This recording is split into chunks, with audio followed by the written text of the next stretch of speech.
Welcome back to Major Intonio's presentation of The Military Career of Napoleon the Great by Montgomery Gibbs. Chapter 12, Campaign of Russia. Long before Napoleon assumed the imperial title, his hopes of offspring from the union with Josephine were at an end, but the empress lived for a time in hope that the emperor would be content to adopt her son Eugene. Louis Bonaparte married Hortense Beauharnais, daughter of Josephine, and an infant son became so much the favorite of Napoleon that the empress, as well as others, come to regard this boy as the heir of France. But the child died early, and the emperor then began to direct his thoughts towards the best means of dissolving his marriage with Josephine, in order that he might form an alliance with some daughter of Russia or other imperial family. The Emperor Alexander was approached on this subject and informed that one of his sisters, the Grand Duchess Anne, would be acceptable, but the Empress Mother hesitated, and this being taken by Napoleon as a refusal, he sought the hand of the Archduchess Marie-Louise, daughter of the Emperor Francis of Austria. On the 15th of December, 1809, the emperor summoned his council and announced to them that at the expense of all his personal feelings, he, devoted wholly to the welfare of the state, had resolved to separate himself from his most dear consort. Arrived at the age of 40 years, he said, I may conceive the hope of living sufficiently long to elevate, in my mind and after my ideas, the children with which it shall please Providence to bless me. God knows how much this resolution has cost my heart. I should also add that, far from ever having to complain, I have, on the contrary, only had cause to laud the attachment and tenderness of my beloved wife.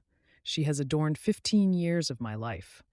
The recollection thereof will always remain graven on my heart.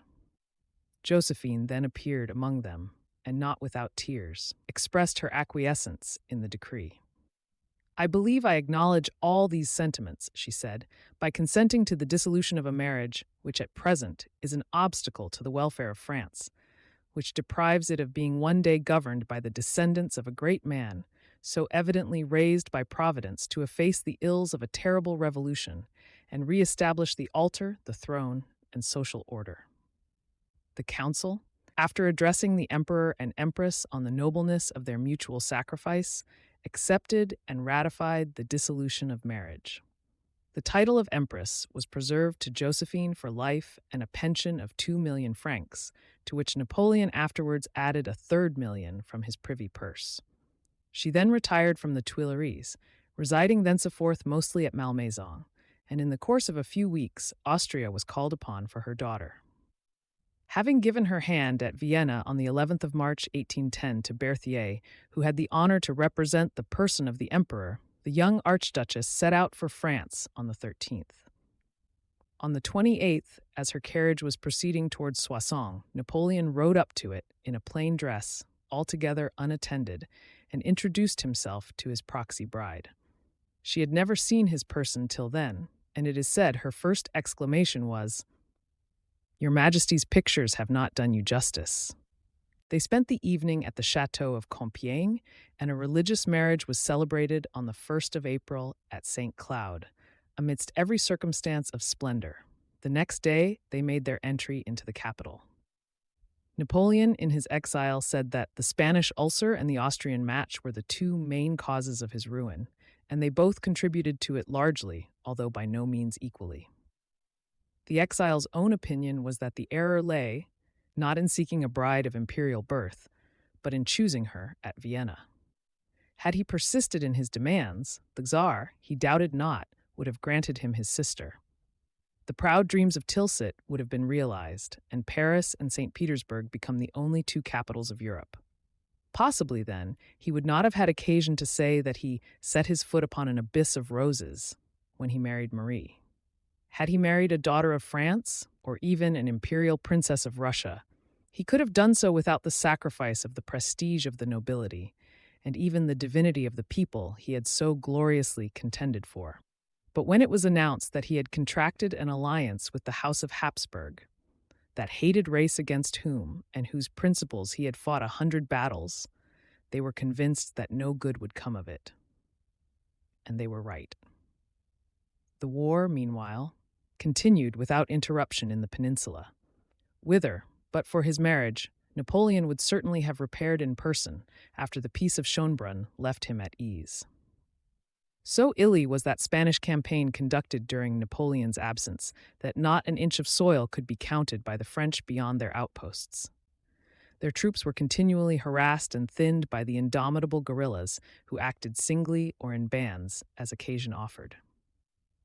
The emperor's marriage was speedily followed on the 20th of April, 1811, by the birth of a son and heir whom Napoleon announced to the waiting courtiers in these words, "It is a king of Rome." The happy event, announced to the populace by the firing of 101 guns, was received with many demonstrations of loyal enthusiasm. Even Josephine joined in expressing her satisfaction at the event, which seemed to portend so much for the founding of a Napoleonic dynasty, which the emperor now saw possible by direct lineage. When the Emperor of Russia was informed of Napoleon's approaching nuptials with the Austrian princess, his first exclamation was, "Then the next thing will be to drive us back into our forests." In truth, the conferences at Erfurt had but skinned over a wound which nothing could have cured, but a total alteration of Napoleon's policy.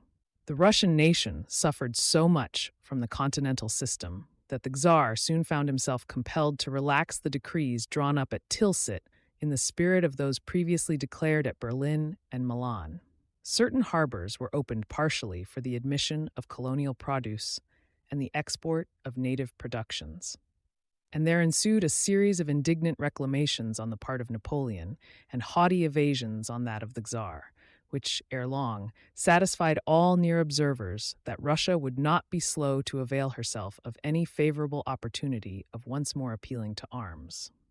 During the summer of 1811, the relations of Russia and France were becoming every day more dubious, and when towards the close of it, the Emperor of Austria published a rescript granting a free passage through his territories to the troops of his son-in-law, England, ever watchful of her great enemy, perceived clearly that France was about to have an ally.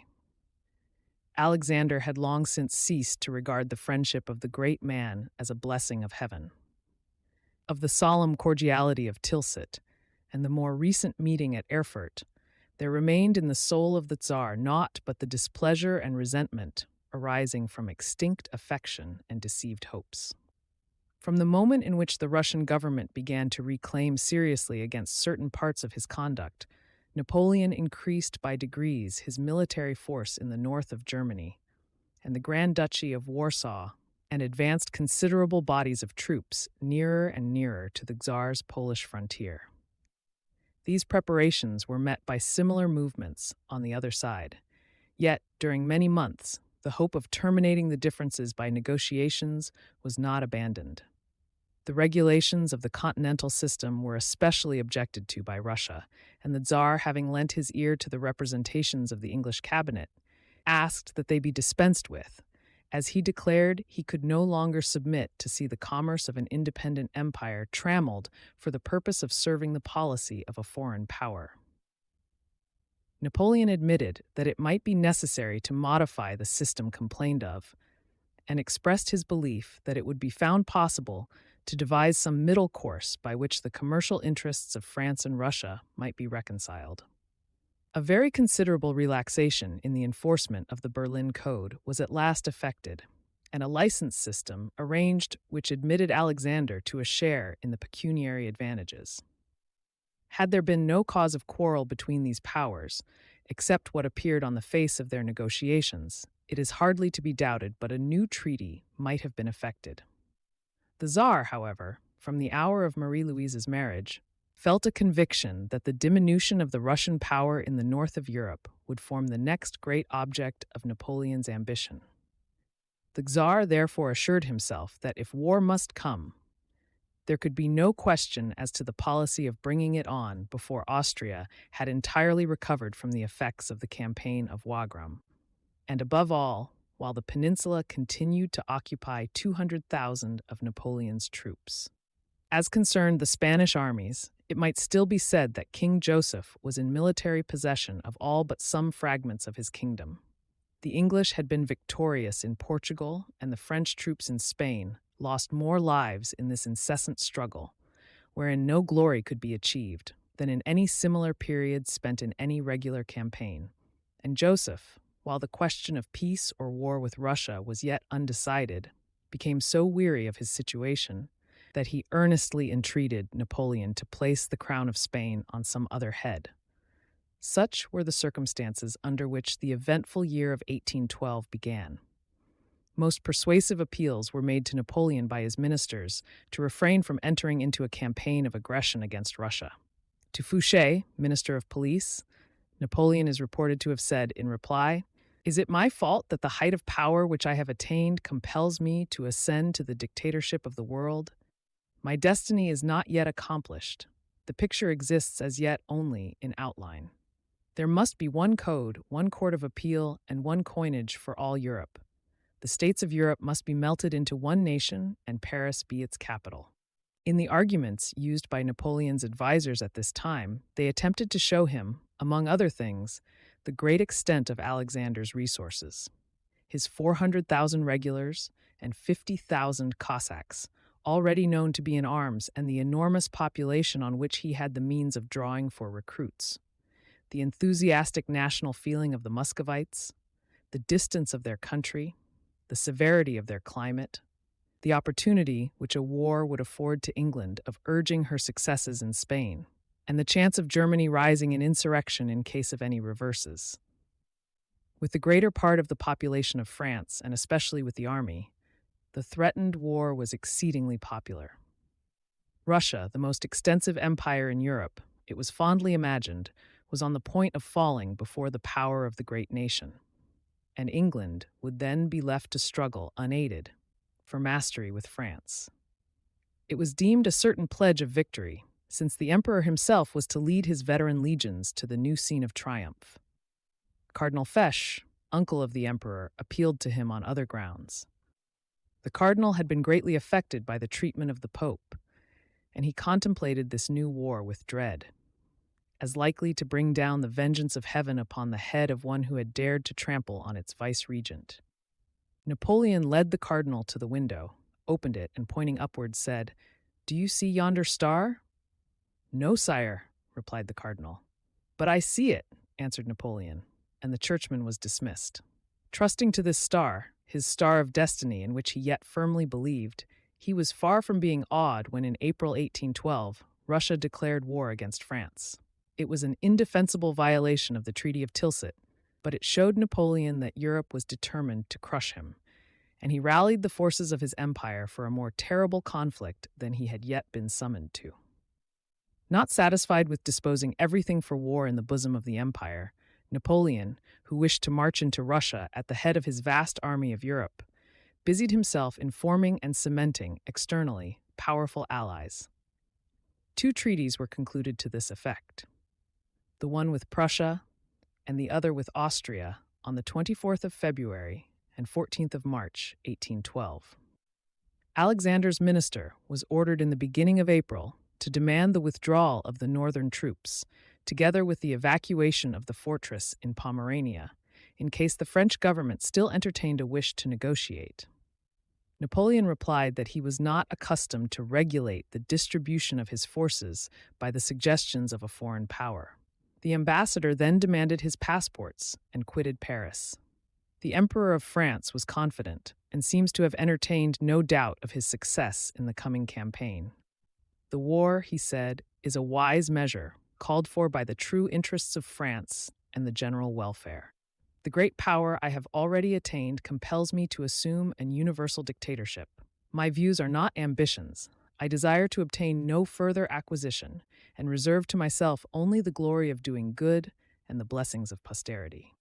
Leaving Paris with the Empress on the 9th of May, 1812, on his way to join the Grand Army then forming on the Polish frontier, the imperial pair were accompanied by a continual triumph. Not merely in France, but throughout Germany, the ringing of bells, music, and the most enthusiastic greetings awaited them wherever they appeared. On May 16th, the emperor arrived at Dresden, where the Emperor of Austria, the kings of Prussia, Naples, Württemberg, and Westphalia, and almost every German sovereign of inferior rank had been invited to meet him. He had sent to request the Czar also to appear in this brilliant assemblage as a last chance of an amicable arrangement, but the messenger could not obtain admission to Alexander's presence. Marie-Louise was now sent back to France, and the Russian campaign began. Marshal Ney, with one great division of the army, had already passed the Vistula. Junot, with another, occupied both sides of the Oder. The Tsar was known to be at Wilna, collecting the forces of his immense empire and entrusting the general arrangements of the approaching campaign to Marshal Barclay de Tolly, an officer who had been born and educated in Germany. The season was advancing, and it was time that the question of peace or war should be forced to a decision. Napoleon, before leaving the gay court of Dresden, where he was hailed as the King of Kings, dispatched Count de Narbonne to the Emperor Alexander to make a fresh attempt at negotiation in order to spare the shedding of more blood. On his return, Narbonne stated that he had found the Russians neither depressed nor boasting, that the result of all the replies of the Tsar was that they preferred war to a disgraceful peace, that they would take special care not to risk a battle with an adversary so formidable, and finally, that they were determined to make every sacrifice to protract the war and drive back the invader. Napoleon arrived at Danzig on the 7th of June, and during the fortnight which ensued, it was known that the final communications between him and Alexander were taking place. On the 22nd, the French emperor broke silence in a bulletin in which he said, "Soldiers, Russia is dragged on by her fate. Her destiny must be accomplished. Let us march. Let us cross the Niemen. Let us carry war into her territories. Our second campaign of Poland will be as glorious as the first, but our second peace shall carry with it its own guarantee. It shall put an end forever to that haughty influence which Russia has exercised for 50 years over the affairs of Europe." The Tsar announced the termination of the negotiations by stating the innumerable efforts to obtain peace and concluded in these words: "Soldiers, you fight for your religion, your liberty, and your native land.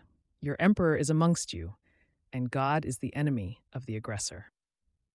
Napoleon reviewed the greater part of his troops on the battlefield of Friedland, and having assured them of still more splendid victories over the same enemy, issued his final orders to the chief officers of his army.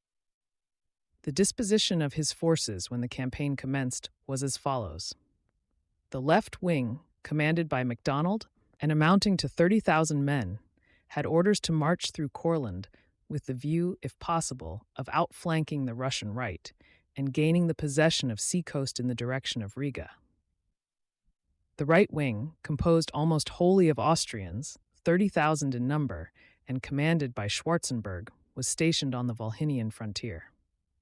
Between these moved the various corps forming the Grand Central Army under the general superintendence of Napoleon himself, viz., those of Davoust, Ney, Jerome Bonaparte, Eugene Beauharnais, Prince Poniatowski, Junot, and Victor, and in numbers amounting to 250,000 men. The communication of the center and the left was maintained by the corps of Oudinot, and those of the center and the extreme right by the corps of Regnier, who had with him the Saxon auxiliaries and the Polish legion of Dombrowski. The chief command of the whole cavalry of the host was assigned to Murat, who was in person at the headquarters of the emperor, having immediately under his order 3 divisions of horse, those of Grouchy, Montbrun, and Nantucy. Augereau, with his division, was to remain in the north of Germany to watch over Berlin and protect the communications with France. Napoleon's base of operations, as will be seen by the map, extended over full 100 leagues, and the heads of his various columns were so distributed that the Russians could not guess whether St. Petersburg or Moscow formed the main object of his march. The Russian army, under de Tolly, had its headquarters at Wilna and consisted at the opening of the campaign of 120,000 men. Considerably to the left lay the Second Army, as it was called, of 80,000 men under Bagration, with whom were Pladoff and 12,000 of his Cossacks, while at the extreme of that wing, the army of Volhynia, 20,000 strong, commanded by Tormazov, watched Schwarzenberg. On the right of de Tolly was Wittgenstein with 30,000 men, and between these again and the sea, the corps of Essen, 10,000 strong. Behind the whole line, two armies of reserve were rapidly forming at Novgorod and Smolensk, each probably of about 20,000 men. The Russians actually in the field at the opening of the campaign were then, as nearly as can be computed, 260,000. While Napoleon was prepared to cross the Niemen at the head of 470,000 men. The Tsar was resolved from the beginning to act entirely on the defensive and to draw Napoleon, if possible, into the heart of his own country ere he gave him battle.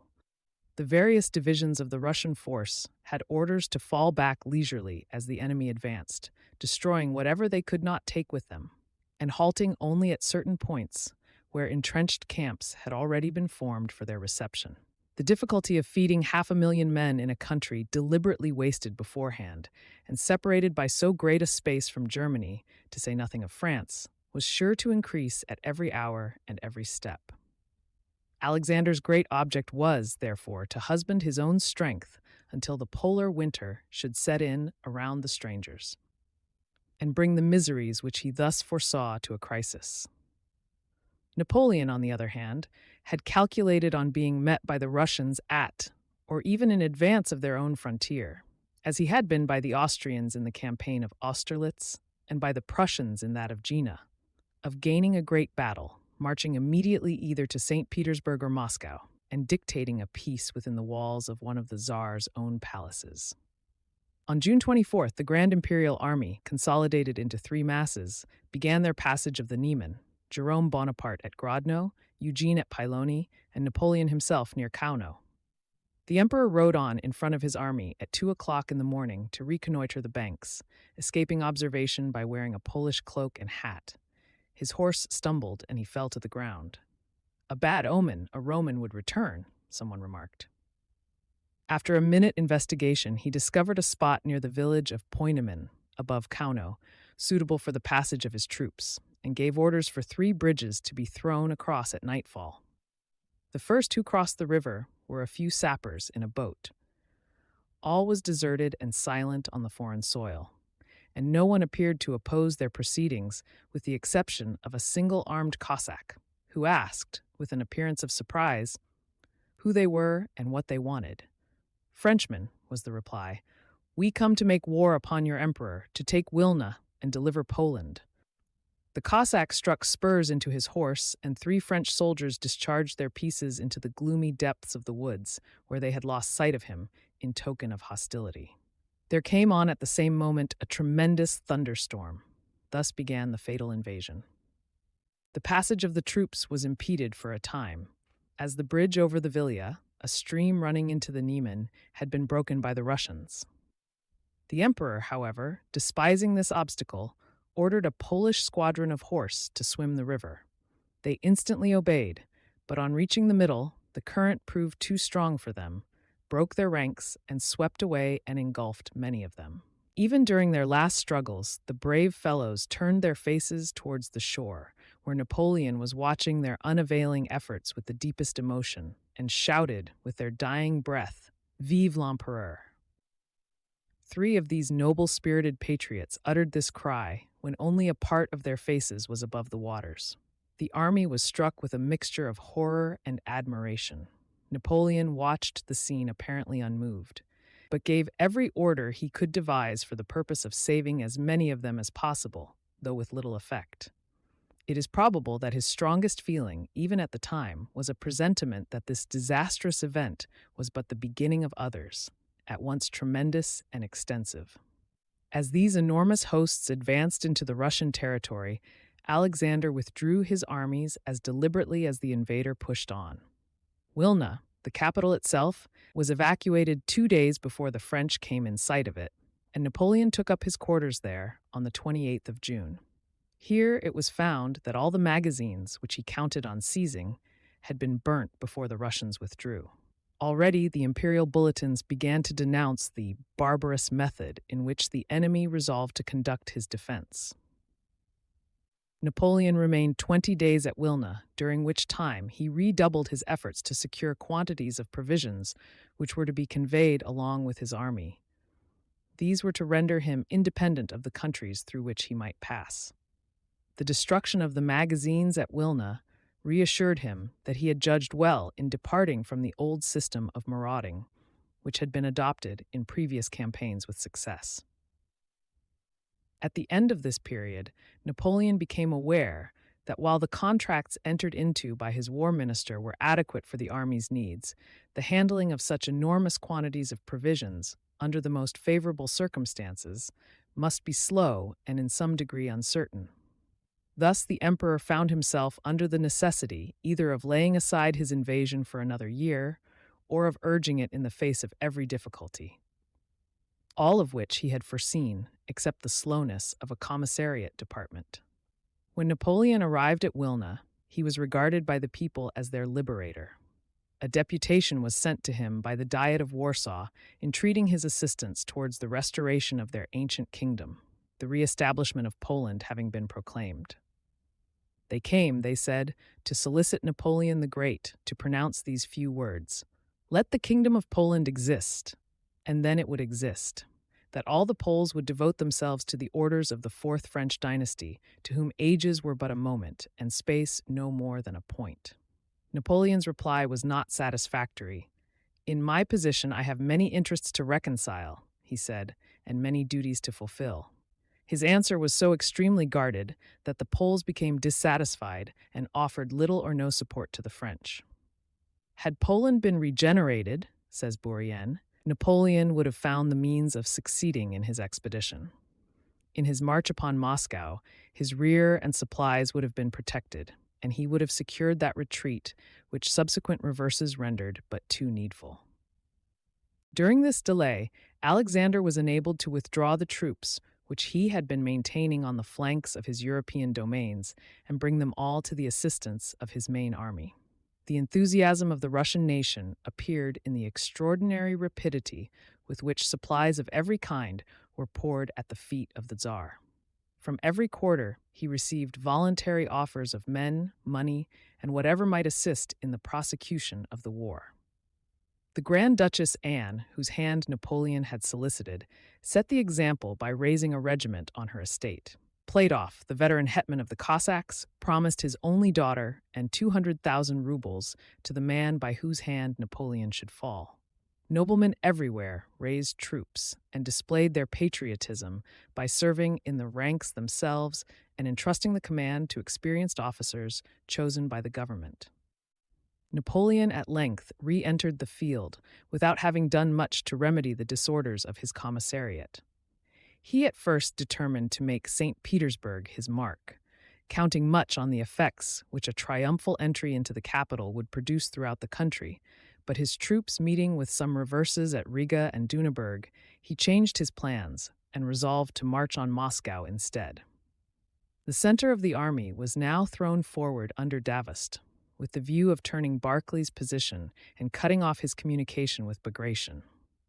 This brought about an engagement with the latter on the 23rd of July near Eylau, the French remaining in possession of the town. The Russian commander in retreating informed Barclay that he was now marching not on Vitebsk but on Smolensk. During the 3 days of the 25th, 26th, and 27th of July, the French were again victorious.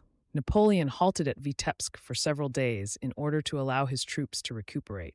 On the 8th of August, the emperor quitted Vitebsk, and after a partial engagement at Krasnoy on the 14th, came in sight of Smolensk on the 16th. On the 10th of August, Napoleon was observed to write 8 letters to Davoust, and nearly as many to each of his commanders. "If the enemy defends Smolensk," he said in one of his letters to Davoust, "as I am tempted to believe he will, we shall have a decisive engagement there, and we cannot have too large a force. Orsha will become the central point of the army. Everything induces me to believe that there will be a great battle at Smolensk." The day on which the combat at Krasnoy was fought happened to be the emperor's birthday.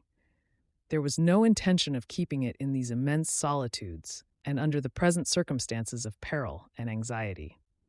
There could be no heartfelt festival without a complete victory. Murat and Ney, however, on giving in the report of their recent success, could not refrain from complimenting the emperor on the anniversary of his nativity. A salute from 100 pieces of artillery was now heard, fired according to their orders. Napoleon, with a look of displeasure, observed that in Russia it was important to be economical of French powder, but he was informed in reply that it was Russian powder and had been taken the night before. The idea of having his birthday celebrated at the expense of the Russians made Napoleon smile. Prince Eugene also paid his compliments to the emperor on this occasion, but was cut short by Napoleon saying, "Everything is preparing for a battle. I will gain that, and then we will see Moscow." Sager says that Eugene was heard to observe on leaving the imperial tent, "Moscow will destroy us." The First and Second Armies of the Tsar, under Bagration and Barclay, having at length effected a junction, retired with 120,000 men behind the river which flows at the back of this town. As soon as Napoleon saw these masses of men approaching from the distance, he clapped his hands with joy, exclaiming, "At last I have them!" The moment that was to decide the fate of Russia or the French army had apparently arrived. Napoleon passed along the line and assigned to each commander his station, leaving an extensive plain unoccupied in front between himself and the Dnieper. This he offered to the enemy as a field of battle, but instead of accepting the challenge, Barclay and Bagration were seen next morning in full retreat. During the night, the Russian garrison had withdrawn and joined the army across the river. Before they departed, they committed the city to flames, and, the buildings being chiefly of wood, the conflagration, according to the French bulletin, resembling in its fury an eruption of Vesuvius. "Never," said Napoleon, "was war conducted with such inhumanity. The Russians treat their own country as if it were that of an enemy." It now, however, began to be difficult in the extreme to extinguish the flames created by the retreating Russians. The emperor in person used every effort to stop the progress of the devouring element and render succor to the wounded. "Napoleon," says Gourgaud, "is of all generals, whether ancient or modern, the one who has paid the greatest attention to the wounded. The intoxication of victory never could make him forget them, and his first thought after every battle was always of them." It was very evident that the Russian commander had no desire that Napoleon should establish himself in winter quarters at this point. From Smolensk, the Russians retreated to Dorogoberg, and thence to Vyazma, halting at each of these towns and deliberately burning them in face of the enemy. Having returned to Smolensk, Napoleon became a prey to the most harassing reflections on the opportunity which had so lately escaped him of destroying the whole of the Russian army and attaining a speedy conclusion of peace. Uncertainty began to gain ground with him. Vague presentiments made him desire to terminate as soon as possible this distant campaign. "We are too far engaged to fall back," said the emperor on arriving at Uja, "and if I only proposed to myself the glory of warlike exploits, I should have but to return to Smolensk, there plant my eagles, and content myself with extending my right and left arms, which would crush Wittgenstein and Tormasov. These operations would be brilliant. They would finish the campaign very satisfactorily, but they would not terminate the war. Our troops may advance, but are incapable of remaining stationary. Motion may keep them together. A halt or retreat would at once dissolve them.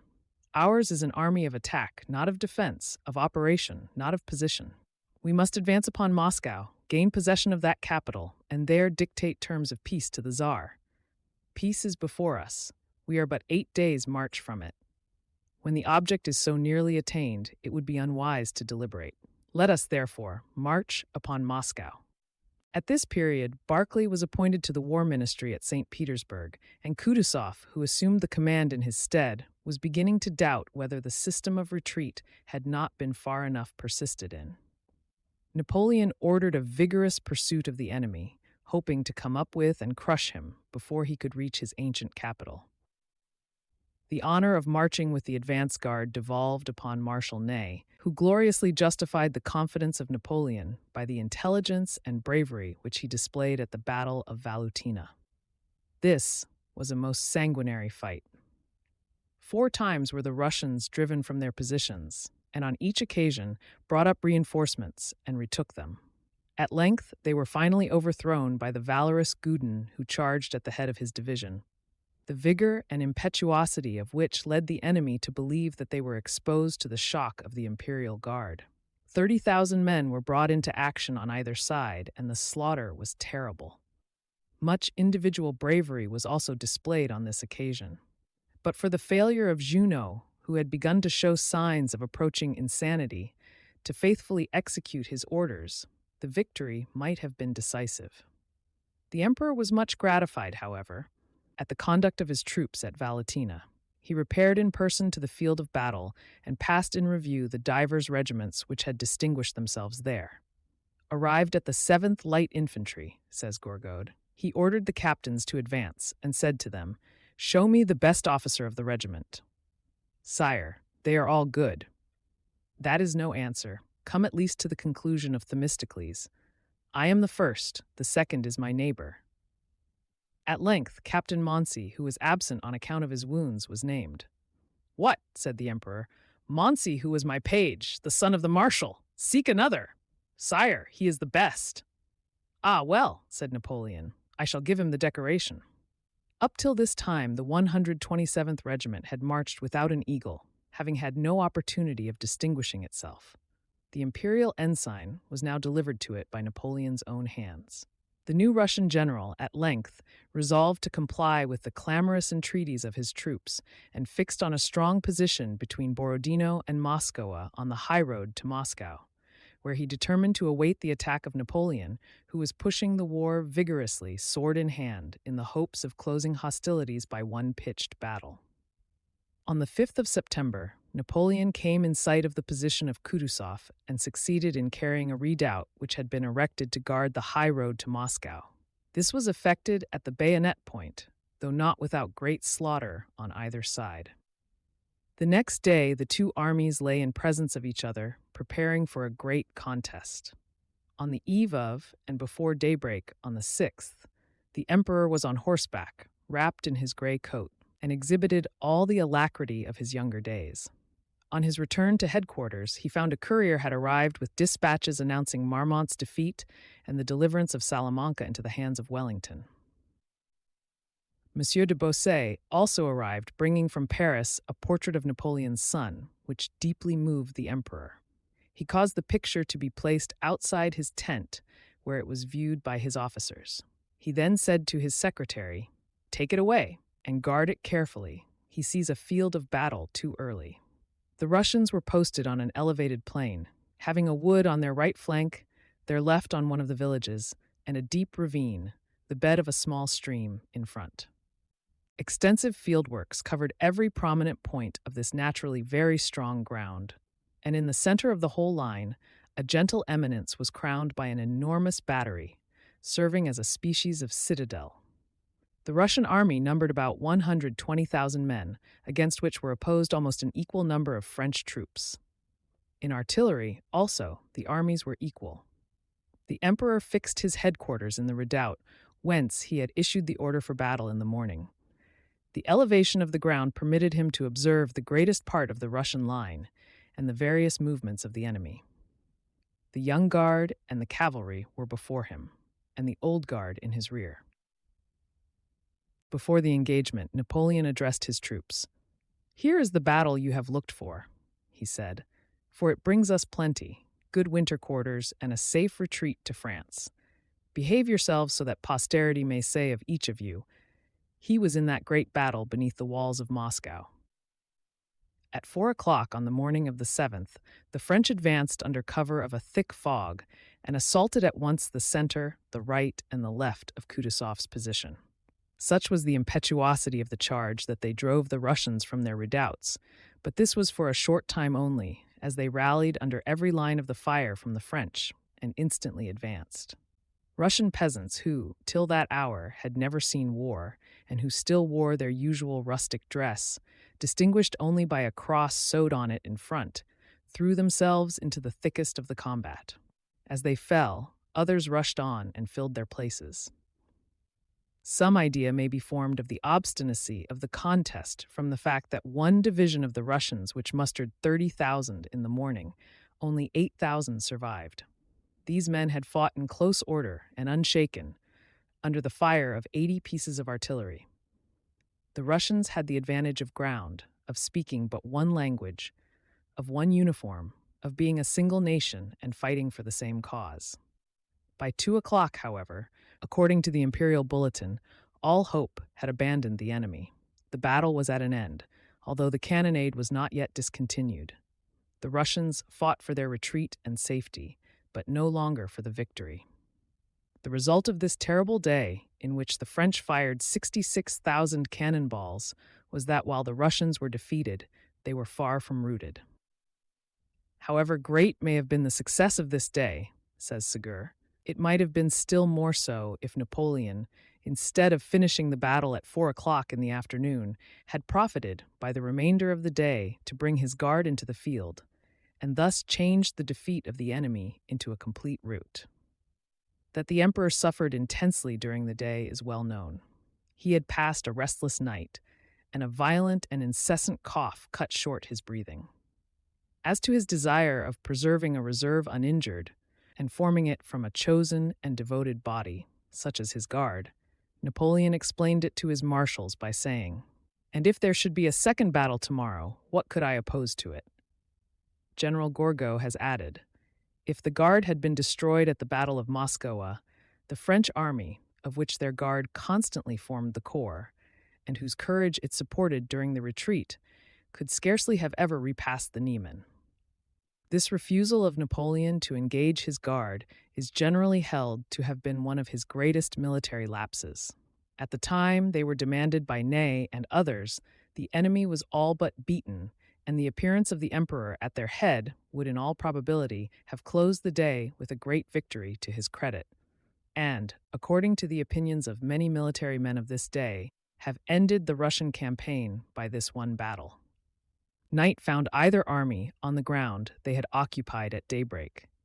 The number of guns and prisoners taken by the French and the Russians was about equal, and of either host there had fallen not less than 40,000 men. Some accounts give the total number of the slain as 100,000. The Russian commander fought desperately but was at last compelled to retire. His army was the mainstay of the country, and had it been destroyed, the Tsar would have found it difficult to form another. Having ascertained then the extent of his loss and buried his dead, among whom was the gallant Bagration, the Russian withdrew from his entrenchment and marched on Mohaisk. Marshal Ney was rewarded for the noble share he had in the success of this battle by the title of Prince of the Moskowa. The small number of prisoners taken at Moskowa, or Borodino, as the battle is frequently called, the circumstance of the Russians being able to carry away their wounded, and many other considerations amply prove that such another contest would have ruined Napoleon. The Russians ordered Te Deums to be chanted at Moscow in honor of what they termed a victory for themselves, and Napoleon sent similar instructions to his bishops in France. Napoleon was so fortunate as to be joined exactly at this time by 2 fresh divisions from Smolensk, which nearly restored his muster to what it had been when the battle began, and thus reinforced commanded that the pursuit be pushed. On the 9th, the French vanguard came in sight of the Russian rear again, and Napoleon prepared for battle, but once more Kutuzov fled precipitately in the direction of the capital. The emperor reached the Hill of Salvation, so called because from that eminence the Russian traveler obtains his first view of the ancient metropolis affectionately called Mother Moscow, and hardly less sacred in his eyes than Jerusalem. The soldiery beheld with joy and exultation the magnificent extent of the place, its mixture of Gothic steeples and Oriental domes, and high over all the rest, the huge towers of the Kremlin, at once the palace and citadel of the old Tsars. The cry of "Moscow! Moscow!" ran through the lines. Napoleon himself reined in his horse and exclaimed, "Behold at last that celebrated city." It was soon observed that no smoke came from the chimneys, and again that no military appeared on the battlements of the old walls and towers. Murat, who commanded the van, now came riding up and informed the emperor that he had held a parley with Milorodovich, general of the Russian rearguard, and that he had declared that unless 2 hours were granted for the safe withdrawing of his troops, he would at once set fire to Moscow. Napoleon immediately granted the armistice. When the emperor halted at the barrier, he had the exterior of the city reconnoitered. Eugene was ordered to surround it on the north, and Poniatowski to embrace the south, whilst Davoust remained near the center. The guard was then ordered to march, and, under the command of Lefebvre, Napoleon entered Moscow and prepared to establish himself in the city. He found the capital deserted by all but the very lowest and most wretched of its vast population.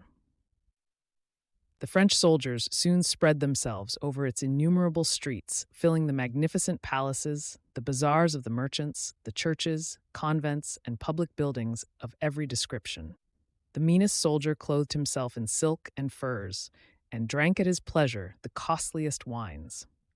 Napoleon, perplexed at the abandonment of so great a city, had great difficulty in keeping together 30,000 men under Murat, who followed Milorodowicz, and watched the walls on that side. At midnight, the emperor, who had retired to rest in a suburban palace, was awakened by the cry of fire.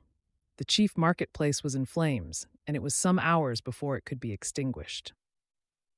While the fire still burned, Napoleon established his quarters in the Kremlin and wrote by that fatal light a letter to the Tsar containing proposals for peace.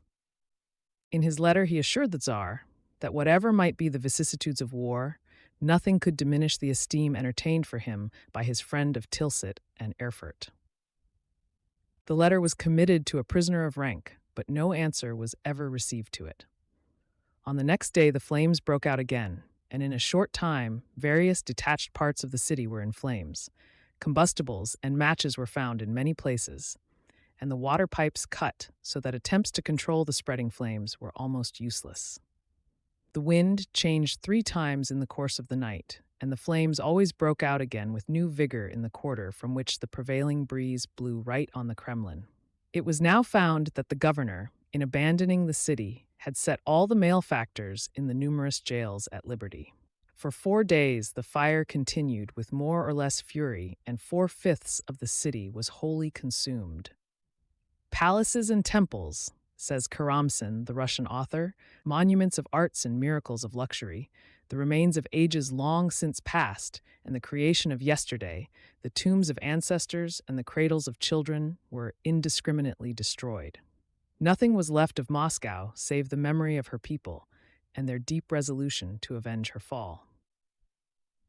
On the 3rd night, the equinoctial gale arose. The Kremlin itself, from which point Napoleon had witnessed the spread of this fearful devastation, took fire, and it became doubtful whether it would be possible for the emperor to withdraw in safety. About 4 o'clock in the morning, one of Napoleon's officers awoke him to inform him of the conflagration. He had thrown himself on the bed only a few minutes before, after having dictated orders to the various corps of his army and labored with his secretaries. He watched from the windows the course of the fire which devoured his fair conquest, and the exclamation burst from him, "This is then how they make war. The civilization of St. Petersburg has deceived us. They are indeed Scythians." During several hours he remained immovable at the Kremlin. The palace was now surrounded by the flames, and he consented to be conducted out of the city. He rode out through streets in many parts, arched over with flames, and buried, where this was not the case, in one dense mantle of smoke. "It was then," says Ségur, "that we met the Prince of Eckmühl, Davoust. This marshal, who had been wounded at the Moskwa, had desired to be carried back among the flames to rescue Napoleon, or to perish with him. He threw himself into his arms with transport. The emperor received him kindly, but with that composure which in danger he never lost for a moment. Not even the fictions of the burning of Troy, said the emperor, though heightened by all the powers of poetry, could have equaled the destruction of Moscow." It was in the afternoon of the 16th that Napoleon left Moscow, and before nightfall had reached Petrovsky, a country palace of the Tsar, about a league distant, and where he fixed his headquarters.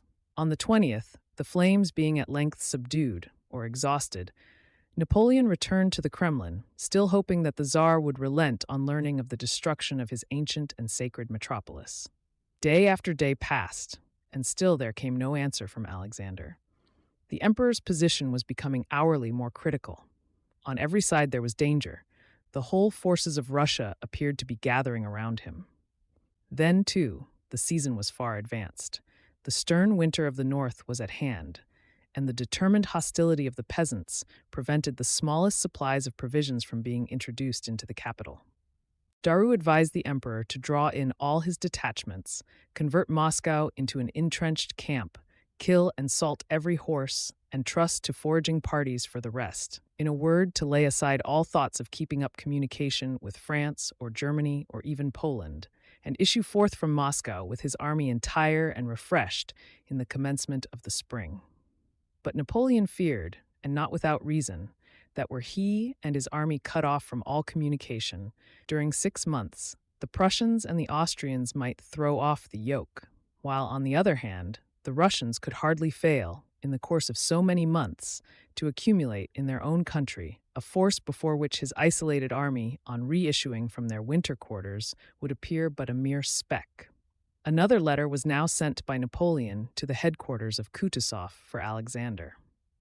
Count Lauriston was received by the commander in the midst of his generals and answered with such civility that the envoy doubted not of success. In the end, however, he was informed that no negotiations could be entertained, and he declared his inability to even sanction the journey of any French messenger to St. Petersburg without the authorization of his master. Kutuzov offered finally to send Napoleon's letter by one of his own aides-de-camp, and to this Lauriston was obliged to agree. The interview occurred on the 6th of October. No answer could be expected before the 20th. There had already been one fall of snow, and the dangers attendant on a longer sojourn in the ruined capital were increasing every hour. It was under such circumstances that Napoleon lingered on in the Kremlin until the 19th of October, when he decided to depart from Moscow. That evening, several divisions were put in motion, and the metropolis was wholly evacuated on the morning of the 22nd. This sudden departure was due in part to Murat's engagement with Bennigsen at Vinkovo on the 18th, the day on which the suspension of arms expired, causing him to lose 3,000 prisoners and 40 pieces of artillery.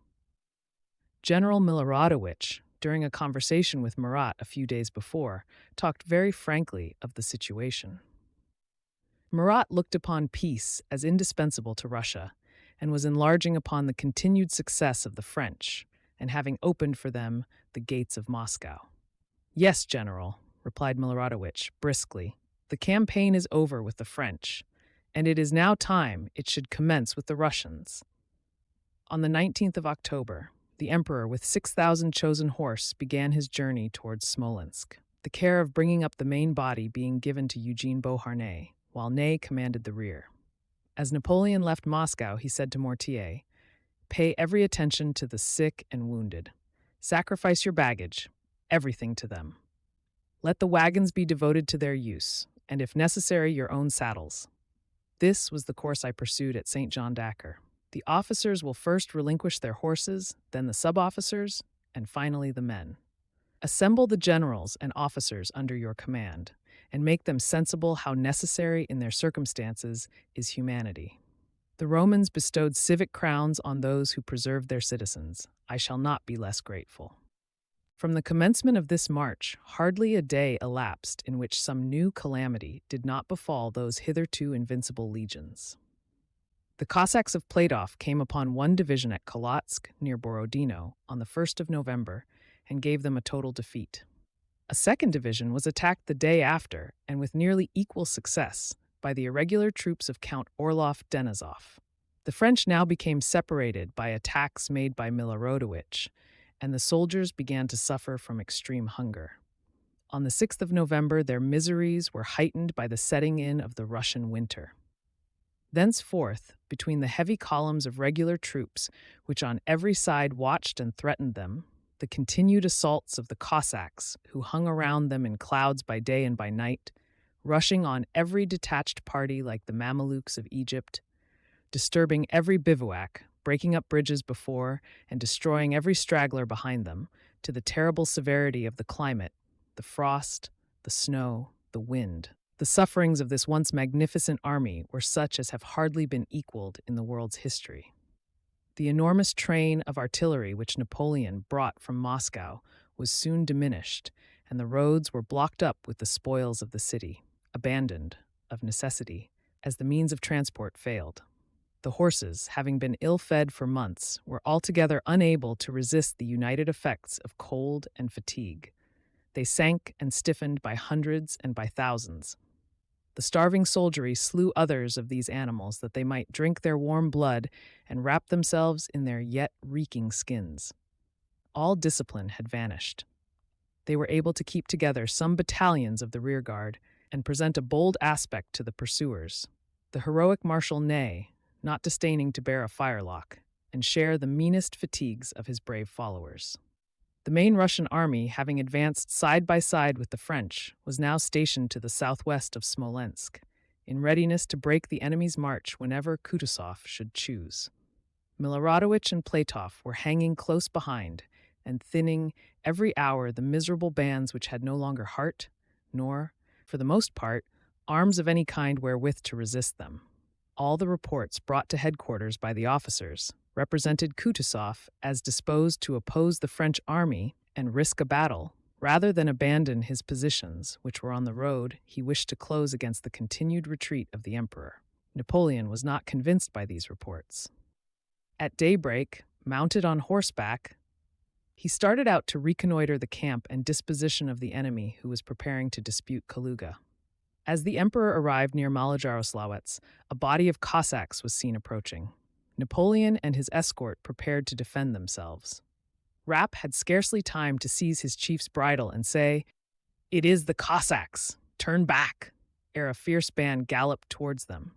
The emperor, scorning flight, drew his sword and reined his horse to the side of the road.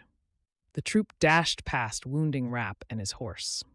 "When Napoleon saw my horse covered with blood," says Rapp in his memoirs, "he demanded if I had been wounded.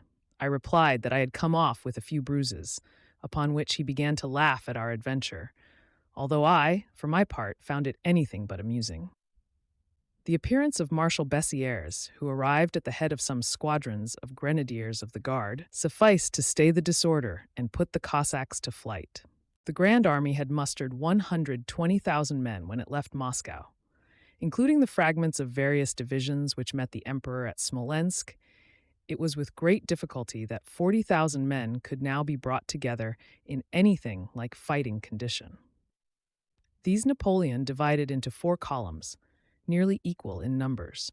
Of the first, which included 6,000 of the Imperial Guard, he himself took the command and marched with it towards Krasnoy. The second corps was that of Eugene Beauharnais, the third Davost's, and the fourth destined for the perilous service of the rear, and accordingly strengthened with 3,000 of the Guard, was entrusted to the guidance of Marshal Ney. Eugene and Ney at length entered Smolensk. The name of that town had hitherto been the only spell that preserved any hope within the soldiers of the retreat. There, they had been told, they should find food, clothing, and supplies of all kinds, and there being once more assembled under the eye of Napoleon, speedily reassume an aspect such as none of the northern barbarians would dare to brave. These expectations were far from realized. Smolensk had been almost entirely destroyed by the Russians in the early part of the campaign. Its ruined walls afforded only a scant shelter to the famished and shivering fugitives, and the provisions assembled there were so inadequate to the demands of the troops that after the lapse of a few days, Napoleon found himself under the necessity of once more renewing his disastrous march. While at Smolensk, Napoleon received dispatches from France, informing him that a false report of his death had occasioned an outbreak and which threatened for a brief period the colossal empire he controlled. On receiving the news, he exclaimed, with deep feeling, and in the presence of his generals, "Does my power, then, hang on so slender a thread? Is my tenure of sovereignty so frail that a single person can place it in jeopardy? Truly my crown is but ill-fitted to my head, if, in my very capital, the audacious attempt of 2 or 3 adventurers can make it totter. After 12 years of government, after my marriage, after the birth of my son, after my oaths, my death would have again plunged the country into the midst of revolutionary horrors. And Napoleon II, was he no longer thought of?" Napoleon left Smolensk on the 13th of November, 1812, having ordered that the other corps should follow him on the 14th, 15th, and 16th, respectively, thus interposing a day's march between every two divisions. It seems to be generally accepted that the name of Napoleon saved whatever part of his host finally escaped from the territory of Russia. Kutuzov appears to have exhausted the better part of his daring at Borodino, and thenceforth adhered to the plan of avoiding battle. He seems to have been unable to again shake off that awe which had been the growth of 100 of Napoleon's victories. Had he been able to do so, the emperor would probably have died on some battlefield between Smolensk and the Beresina, or been taken a prisoner in the country which 3 months before he had invaded at the head of 500,000 of men. The army of Napoleon had been already reduced to a very small fragment of its original strength. And even that fragment was now split into 4 divisions, against any one of which it would have been easy to concentrate a force overwhelmingly superior. The emperor reached Krasnoy unmolested, although the whole of the Russian army, moving on a parallel road, were in full observation of his march. Eugene, who followed him, was, however, intercepted on his way by Milorodowicz, and after sustaining the contest gallantly against very disproportionate numbers, and a terrible cannonade was at length saved only by the fall of night. During the darkness, Eugene executed a long and hazardous detour and joined the emperor at Krasnoy on the 17th. The 2 leading divisions, now united, mustered scarcely 15,000 men. It was then thought advisable to await the arrival of Davost's and Ney's divisions before proceeding. Kutuzov was again urged to seize this opportunity of pouring an irresistible force on the French position, and although he thinned the ranks of the enemy with 100 pieces of artillery well placed, he ventured on no closer collision than 1 or 2 isolated cavalry charges. Napoleon, therefore, held his ground in face of all that host until nightfall, when Davost's division, surrounded and pursued by innumerable Cossacks, at length was enabled to rally once more around his headquarters. Ney, however, was still at Smolensk. The emperor now pushed on to relieve Eugene, who was in command of the van with orders to march on Liadi and secure the passage of the Dnieper at that point. Davoust and Mortier were left at Krasnoy with orders to hold out as long as possible in the hope of being there joined by Ney. Long, however, before that gallant leader could reach this point, the Russians, as if the absence of Napoleon had at once restored all their energy, rushed down and forced on Davoust and Mortier the battle which Napoleon had in vain solicited. On that fatal field, the French left 45 cannon and 6,000 prisoners, besides the slain and wounded. The remainder with difficulty effected their escape to Liadi, where Napoleon once more received them, and crossed the Dnieper. Ney, meanwhile, having, as directed by the emperor, blown up whatever remained of the walls and towers of Smolensk, at length set his rearguard in motion and advanced to Krasnoy, without being harassed by any except Platoff, whose Cossacks entered Smolensk ere he could wholly abandon it. Ney continued to advance on the footsteps of those who had thus shattered Davoust and Mortier, and met with no considerable interruption until he reached the ravine in which the rivulet Lasmina has its channel. A thick mist lay on the ground, and Ney was almost on the brink of the ravine before he perceived that it was manned throughout by Russians, while the opposite banks displayed a long line of batteries deliberately arranged, and all the hills behind covered with troops. A Russian officer appeared and summoned Ney to surrender. "A Marshal of France never surrenders," was his intrepid answer, and immediately the batteries, distant only 250 yards, opened a tremendous storm of grape shot. Ney, nevertheless, had the hardihood to plunge into the ravine, clear a passage over the stream, and charge the Russians at their arms. His small band was repelled with fearful slaughter, but he renewed his efforts from time to time during the day, and at night, though with numbers much diminished, still occupied his original position in the face of a whole army interposed between him and Napoleon. The emperor had by this time given up all hopes of ever again seeing anything of his rear column. During the ensuing night, Ney effected his escape, an escape so miraculous that the history of war can scarcely furnish a parallel. The marshal broke up his bivouac at midnight and marched back from the Lasmina until he came on another stream, which he concluded must also flow into the river Dnieper. He followed this guide and at length reached the great river at a place where it was frozen over, though so thinly that the ice bent and cracked beneath the feet of the men who crossed it in single files. The wagons laden with the wounded, and what great guns were still with Ney, were too heavy for this frail bridge. They attempted the passage at different points, and one after another went down, amid the shrieks of the dying and the groans of the onlookers. The Cossacks had by this time gathered hard behind and swept up many stragglers, besides the sick. But Ney had achieved his great object, and on the 20th of November he, with his small and devoted band of 1,500 men, joined the emperor once more at Orcha.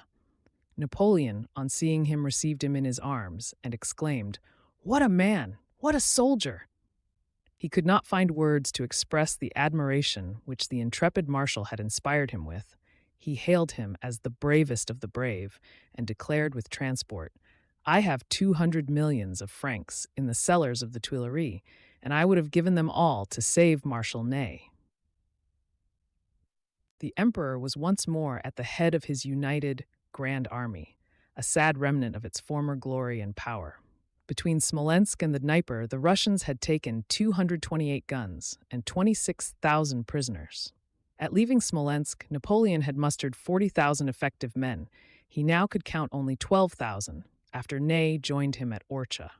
Of these, there were but 150 cavalry, and, to remedy this defect, officers still in possession of horses, to the number of 500, were now formed into a sacred band, as it was called, commanded by General Grouchy, under Murat, for immediate attendance upon the emperor's person. The Russians were now uniting all their forces for the defense of the next great river on Napoleon's route, the Beresina. The emperor had hardly resolved to cross this river at Borisov, ere to renew all perplexities, he received intelligence that by a combat with Dombrowski, there the enemy had retained possession of the town and bridge. Victor and Oudinot advanced immediately to succor Dombrowski and retook Borisov, but the Russians burned the bridge before recrossing the Beresina. Napoleon now decided to pass the Beresina higher up at Studzianska, and forthwith threw himself into the huge forests which border the river, adopting every stratagem by which his enemies could be puzzled as to the immediate object of his march. His 12,000 brave and determined men were winding their way amidst these dark woods, when suddenly the air around them was filled with sounds which could only proceed from the march of some far greater host. They were preparing for the worst, when they found themselves in the presence of the advanced guard of the united army of Victor and Oudinot, who, although they had been defeated by Wittgenstein, still mustered 50,000 men, completely equipped and hardly shaken in discipline. Napoleon now continued his march on Studzianska, employing, however, all his wit to confirm the belief among the Russians that he meant to pass the Beresina at a different place, and this with so much success that the Russian rearguard abandoned a strong position commanding the river, during the very night which preceded the emperor's appearance there. 2 bridges were erected, and Oudinot had passed over before Chaplitz, in command of the Russian rearguard, perceived his mistake, and returned again toward Studzianska. Discovering that the passage had already begun, and that in consequence of the narrowness of the only 2 bridges, it must needs proceed slowly, Chichagov and Wittgenstein now arranged a joint plan of attack. Pladov and his indefatigable Cossacks joined Wittgenstein, arriving long before the rear guard of Napoleon could pass the river. The French that had made the passage were attacked by Chaplitz, and being repelled by Oudinot left them in unmolested possession, not only of the bridges on the Beresina, but of a long train of wooden causeways extending for miles beyond the river, over deep and dangerous morasses, which but a few sparks were needed to ignite and destroy. Victor, with the rear division, consisting of 8,000 men, was still on the eastern side when Wittgenstein and Platov appeared on the heights. The still numerous retainers of the camp, crowds of sick, wounded, and women, and the greater part of the artillery were in the same situation. When the Russian cannon began to open upon this multitude, crammed together near the bank, and each anxiously expecting the turn to pass, a shriek of utter terror ran through them. And men, women, horses, and wagons rushed pell-mell upon the bridges. The larger of these, intended solely for wagons and cannon, ere long broke down, precipitating all that were upon it into the dark and half-frozen stream. The scream that arose at this moment, says one that heard it, did not leave my ears for weeks. It was heard clear and loud over the hurrahs of the Cossacks and all the roar of artillery. The remaining bridge was now the only resource, and all indiscriminately endeavored to gain a footing on it. Exposed to the incessant shower of Russian cannonade, they fell and died in thousands. Victor stood his ground bravely until late in the evening, and then conducted his division over the bridge. Behind was left a great number of the irregular attendants, besides those soldiers who had been wounded during the battle, and guns and baggage carts in great quantities. The French now fired the bridge, and all those were abandoned to their fate. The Russian account states that when the Beresina broke up in the spring, 36,000 bodies were found in the bed of the river. On the 3rd of December, Napoleon reached Montgomery and announced to his marshals that the news he had received from Paris at Smolensk concerning Malet's attempt to overthrow his government by announcing the death of the emperor and the uncertain relations with some of his allies rendered it indispensable for him to quit his army without further delay and return to Paris with all possible speed. They were now, he said, almost within sight of Poland. They would find plenty of everything at Wilna. It was his business to prepare at home the means of opening the next campaign in a manner worthy of the great nation.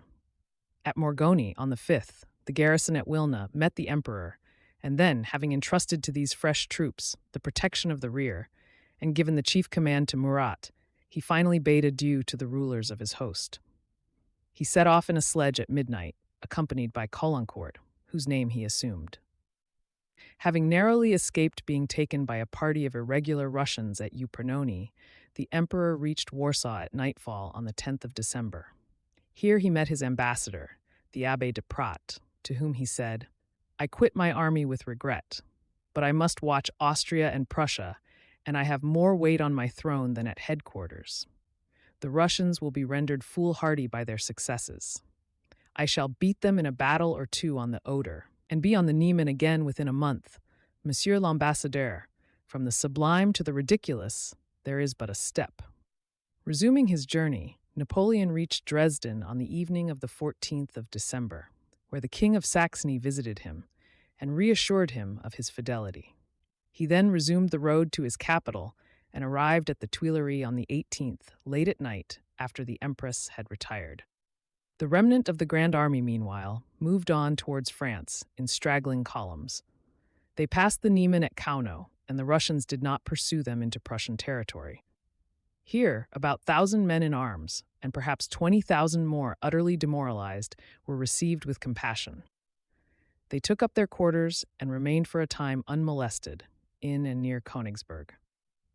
The French army crossed the Niemen on the ice, on the 13th of December, defended still by Ney, who had to fight with the Russians in Kauno.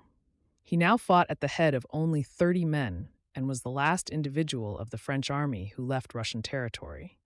As he did so, he threw his musket into the river, defying the enemy with his last breath.